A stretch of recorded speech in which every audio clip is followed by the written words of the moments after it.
Alright, hey guys, and welcome back to another video. And today it's time to have some fun and do some mystery unboxings. Sometimes everything just seems to arrive all at once, and I figured that's the perfect time to do sort of a big, huge mystery unboxing video. And I know you guys like them, and so do I, so let's get opening. I got 6 different packages. We're going to start with the smallest, yes, pretty small, and work our way up to the largest, which is a pretty big package. I always like these packages from Japan where you gotta undo this little yarn thing to open up the little envelopes. But I just rip them open instead. I don't bother with the yarn. It's a lot easier. Now this here is from a magazine in Japan, and thanks to Nitram56, I just clarified with him exactly what magazine it was, but it's called Nintendo Dream Magazine. And this was a promo item released in that magazine for a certain Nintendo game, and that was Kirbys Epic Yarn. And it's this little small Kirby like strap or phone strap or keychain, but essentially it's a little tiny plush with a string on it. But what makes this basically fit with the Kirbys Epic Yarn theme is that the front of it has sort of like this crochet look. And unfortunately it looks like I got lopsided, like derpy Kirby, because that is definitely not a perfect circle. It's sort of like an oval shape. A little bit weird, but I guess that's okay, because this was only like a couple of dollars with shipping. But it sort of has a crochet yarn look to the front of it, which fits with the theme with Kirbys Epic Yarn. So for a few dollars, I couldn't pass that up. And let's move on to the next biggest package, which is this one right here. Okay, I know what this is. I need my razor blade to open this one up. These are a couple of Super Famicom games. Yes, Super Famicom. I did recently acquire a Super Famicom, and I've been going through and checking out some exclusive games that I want to pick up for it. Ones that don't break the bank too bad, so these games weren't too expensive by any means.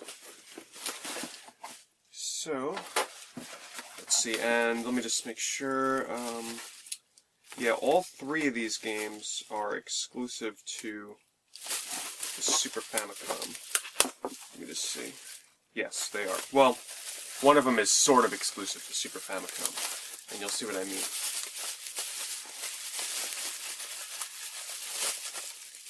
Alright, so the first one is, this is a Mario game, or I should say a Mario and Wario game that was only released in Japan.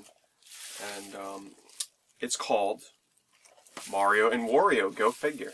But this game here actually never made it out of Japan, and it uses the Super Famicom or Super Nintendo mouse, which I have to get a hold of so I can play this game properly. But it's sort of like a puzzle game where you use the mouse and you kind of click around to solve these puzzles on the screen. And I don't remember exactly how the gameplay works, but I remember watching a video of it, and I'm like, wow, I didn't even know this game existed. So, yeah, exclusive Mario and Wario game for the Super Famicom. This one here,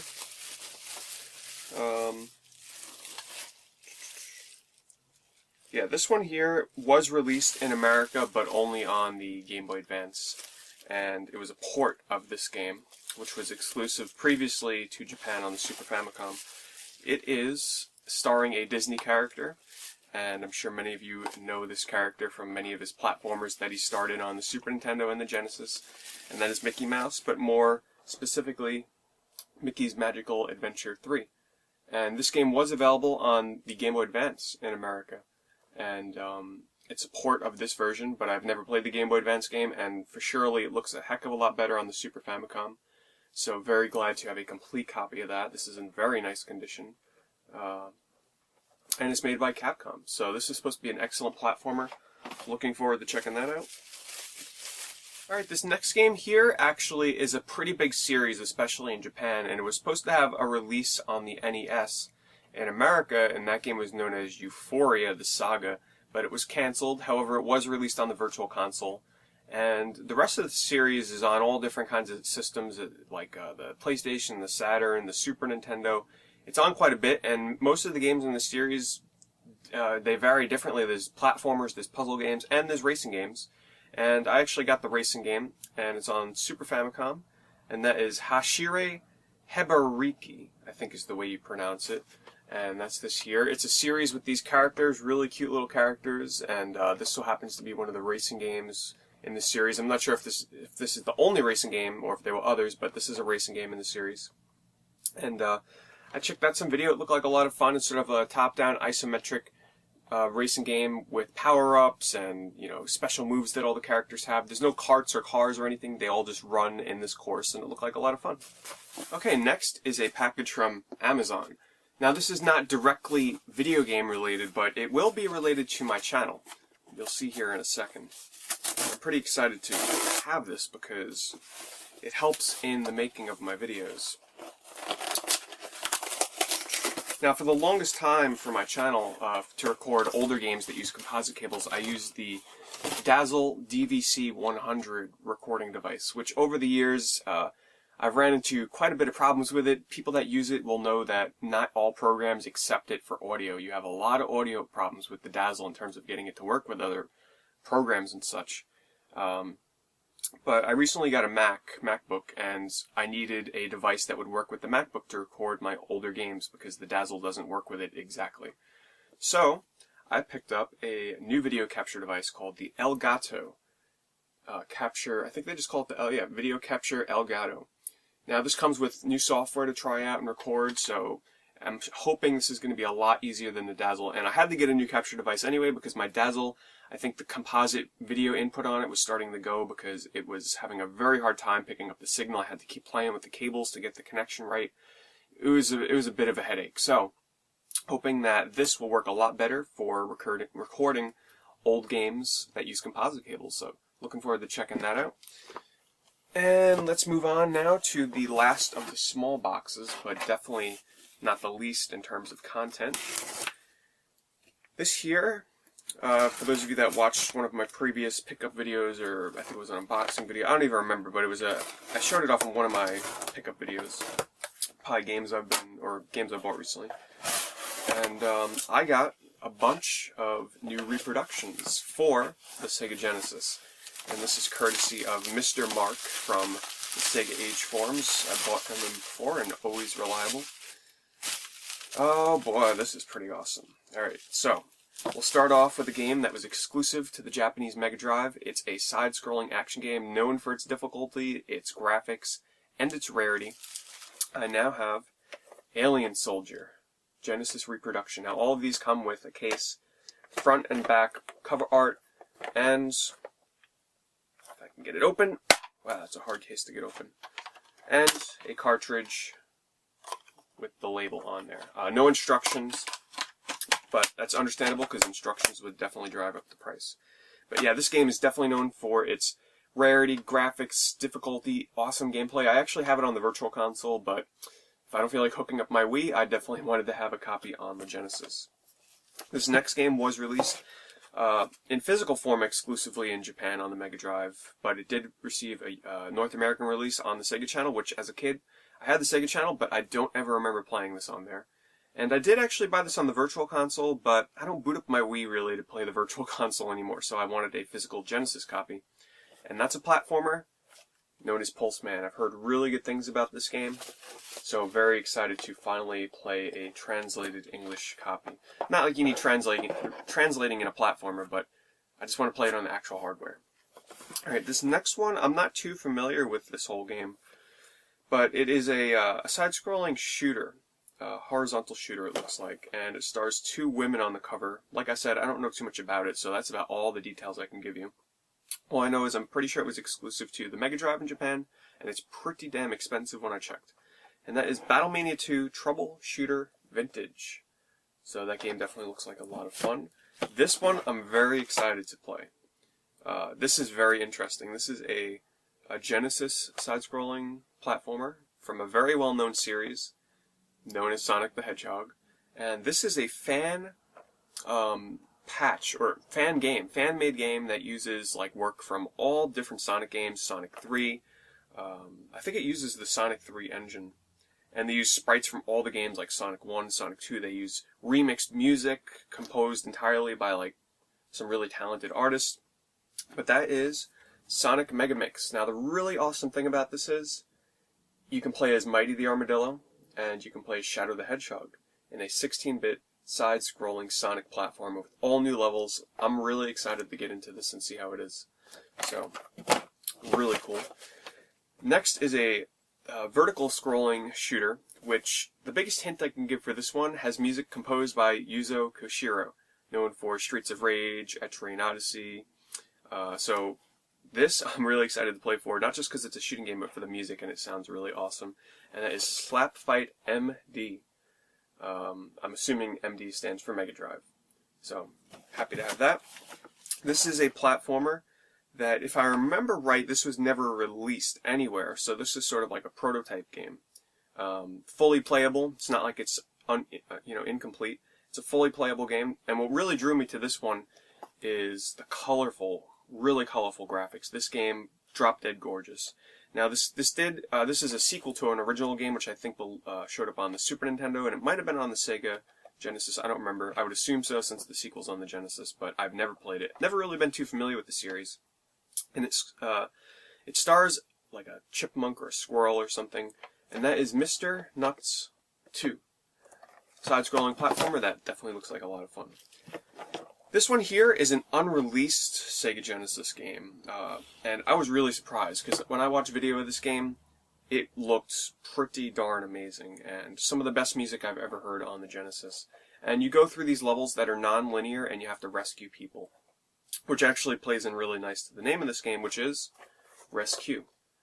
And from what I can gather, you play as like this Marine, and you have to just go throughout these levels and rescue people that are sort of hidden throughout the game world. And it also looks like it has some 3D, like Star Fox style shooting segments, looking at the back of the box here. So definitely looking forward to playing that, a never released Genesis game. And lastly here we have a series that I am honestly not very familiar with, but NES collectors will definitely know what this is all about right off the bat, because people that collect for the NES, this is definitely one of the games in this series is something that you are after probably for your collection. And it stars a little snowman, and that is Snow Brothers, Nick and Tom. Now this was released on the Mega Drive, and this game is known for its extreme rarity and price. So to get a US copy for a very, very good price, I'm happy to do that. Now I watched some gameplay on this, and it looks like a lot of fun. It's sort of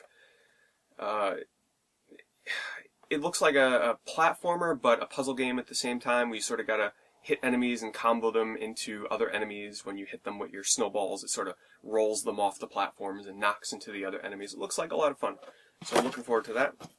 And lastly here is a 32X reproduction, yes. And it is for one of the rarest, never released in America games for the 32X. This game is known to reach prices of upwards of $1,000 at times, and that is Darkseid. US playable copy. Happy to finally have this, because I would never pay $1,000 for this game, or $800, $600, whatever the prices command for this. It's ridiculous. It's a very rare game. It's known for its graphics and really showing what the 32X could do. And it's a shame that this game didn't get a more wide release, because I'm sure a lot of people would have a bit more respect for the 32X and its power. Now, it's not really too well regarded as a really fun game, but I wanted to give it a try anyway, just to see what all the fuss is about. And it is sort of, it's a first person, or you can play it in third person as well. Think of it like a Star Fox game, but less on rails and more freedom to look around and shoot your enemies. So definitely really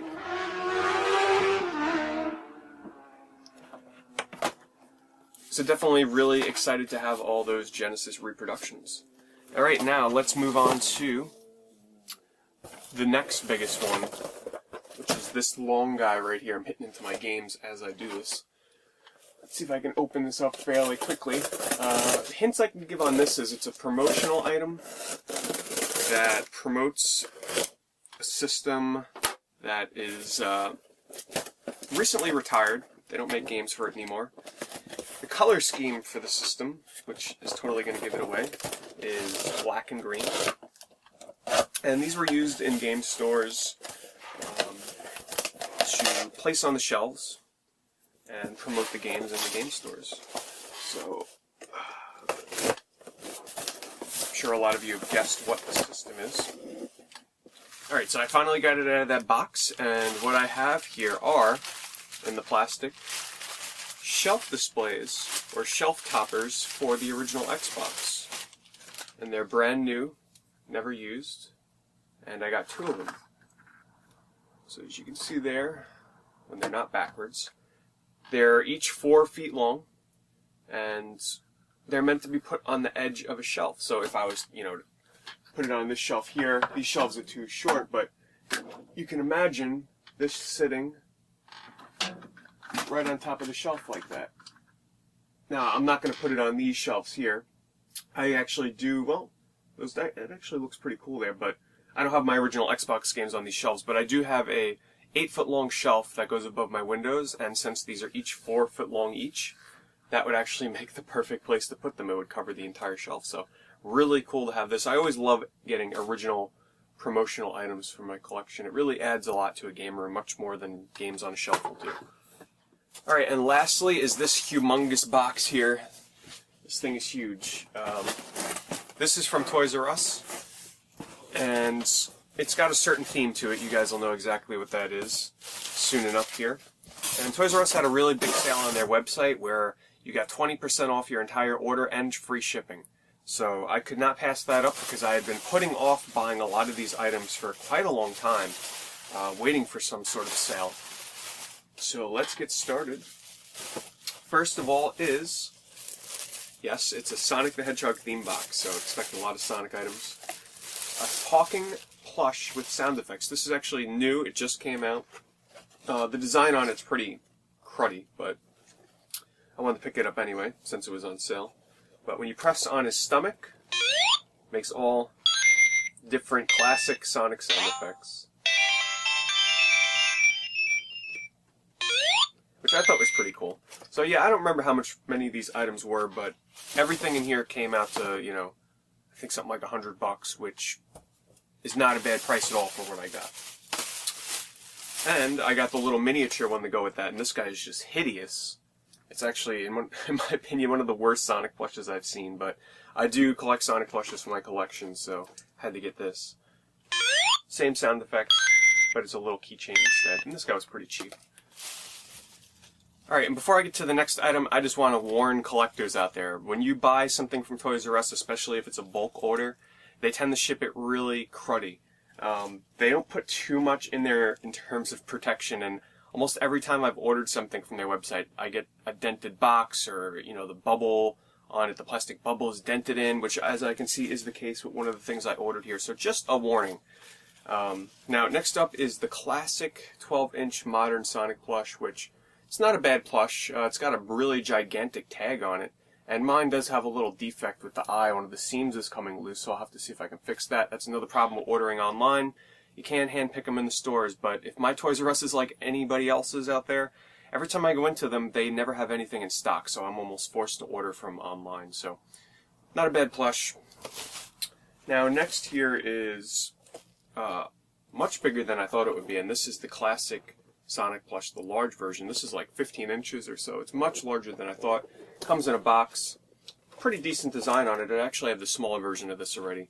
But I will probably take this out of the box since I like to keep all my plushes on display shelves together, and I think having one in a box would kind of just distract from the point, and it takes up a lot more room. So definitely pretty cool item there. And next I got this, which, and this is how they put the stuff in the box. I'm not even kidding. They just throw it in the box with nothing around it. So luckily this arrived in good condition.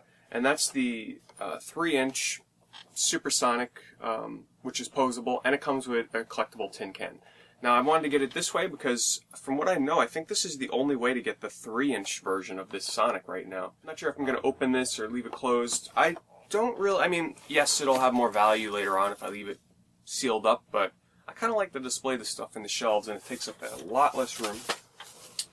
Alright, and next is, I finally got, I've been wanting this for a long time, but I was waiting for a deal like this to get it for a good price, which I'm glad I waited. And that is the 10-inch Classic Sonic, which is an excellent figure. I mean, this thing is, when I saw this first announced, I was so excited. It's fully posable, classic design. I think they did a really good job on this. Jazz Warriors has really stepped up in terms of figure making for their Sonic line of toys. So happy to have that. Probably going to keep these in the boxes though, just because I think the box designs on them are really great. And this is the one that had a little bit of a problem during shipping. This is the modern Sonic version of that. And as you can see here, the bubble was dented in when I got it. So it's got a little bit of damage to it. Not terribly bad, but maybe if I ever find one in better condition, I will open this one up and, you know, display it or swap it out or something. I don't know. But yeah, that is that. And one last little item here, which is not Sonic related, and that is this Koopa Troopa plush keychain, which also has a zipper in the back. And I wanted to buy this from the Toys R Us website because eBay is littered with fakes, especially of Mario plushes, so I always like to be especially safe and buy real items. And I am collecting Koopa Troopa stuff, so, you know, I thought this was pretty good for a few dollars. It was pretty cheap. And that about does it, guys. That is my mystery unboxing video. I hope you all enjoyed watching, and I will see you all soon.